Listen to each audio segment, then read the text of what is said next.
Jadi beberapa hari yang lalu aku kan beli monitor eksternal gitu guys ya buat kepentinganku, dan ada orang yang nanya kayak gini guys, dan akan aku jawab ya jujur tanpa basa-basi. Kenapa aku beli layar monitor eksternal ini? Yang pertama karena harganya murah.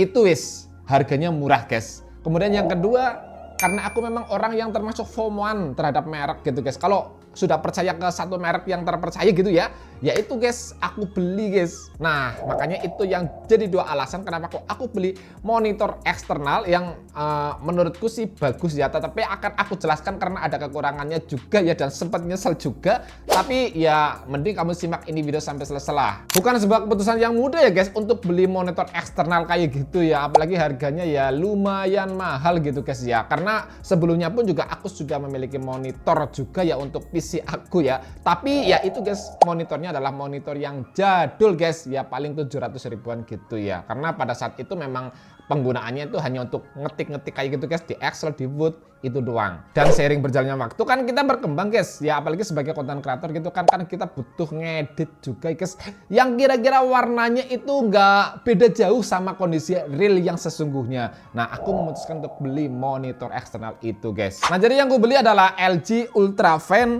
27 US 500W. Lah ini agak susah juga penyebutannya, tetapi intinya adalah LG 4K guys, aku nyebutnya kayak gitu. Nah kenapa kok aku beli merek LG ini ya? Ketika aku nyari di marketplace itu kan aku juga punya guys beberapa referensi guys yang harganya cenderung sama gitu guys, tetapi memang mereknya itu kurang terpercaya guys. Makanya ketika aku menemukan ada LG nih yang bisa 4K ya, apalagi layarnya 27 in, maka aku memutuskan untuk gas aja lah beli, nggak usah ragu-ragu. Nah setelah aku mendapatkan monitor ini ya ketahuan banget guys kalau kita bisa melihat tampilan preview pada saat kita ngedit itu jauh lebih luas ya guys ya, karena bisa disetting untuk 4K guys ya, yakni resolusinya itu 3840 x 2160. Berbeda kalau misalkan hanya Full HD itu kan 1920 x 1080, makanya itu tampilannya jauh lebih detail kayak gitu guys. Tapi ya aku sebenarnya pun juga jarang nih menggunakan untuk tampilan yang 4K kayak gitu guys, karena kekecilan ya guys ya. Jadi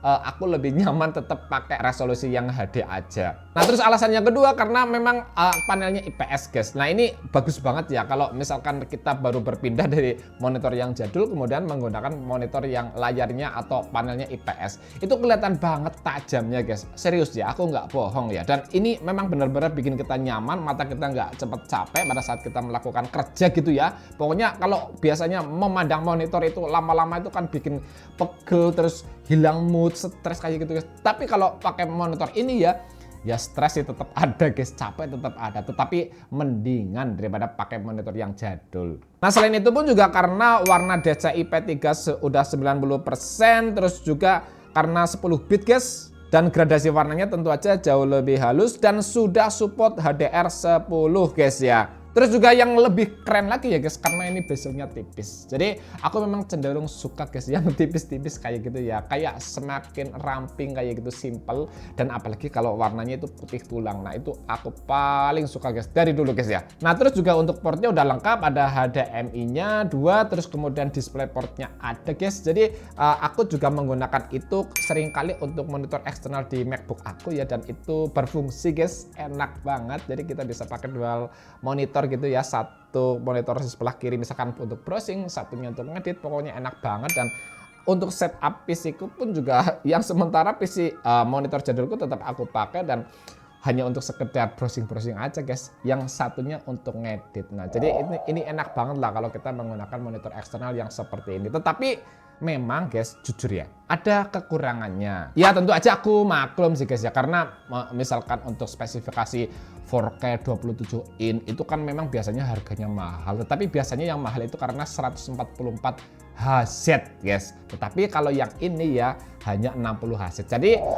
bagi seorang gamer itu ketara ya guys ya. Karena memang pergerakannya itu agak sedikit kurang smooth. Tapi kalau itu diperuntukkan untuk gaming, tapi misalkan untuk ngedit kayak gitu ya, itu udah cukup banget guys. Bahkan malah termasuk kategori menengah kayak gitu guys. Kalau kamu misalkan membutuhkan monitor yang jauh lebih murah, terus kemudian spesifikasinya detailnya tajam gitu ya, walaupun bukan 144 Hz, mending kamu cari yang LG Ultravan yang sudah aku beli kayak gini guys. Nah kebetulan memang aku nemunya ini sih guys ketika aku cari-cari, atau misalkan kamu punya pandangan gambaran lain ternyata ada nih spesifikasi yang sama bahkan jauh lebih tinggi tetapi harganya jauh lebih terjangkau, mending kayak gini aja kamu tulisan aja di kolom komentar sini, siapa tahu besok aku lihat-lihat dan ketika ada rezeki aku beli kemudian aku review dan aku bikin video seperti ini. Semoga ini video manfaat buat kamu guys ya. Kalau kamu butuh bantuanku guys terkait dengan tanya-tanya soal monitor yang sudah aku pakai kayak gini, kamu bisa tulis di kolom komentar sini guys.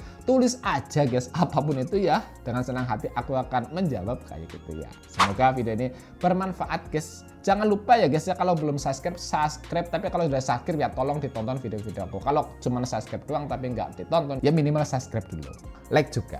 Assalamualaikum warahmatullahi wabarakatuh. Om Swastiastu, Namo Buddhaya, salam sejahtera dan sampai berjumpa di video berikutnya guys.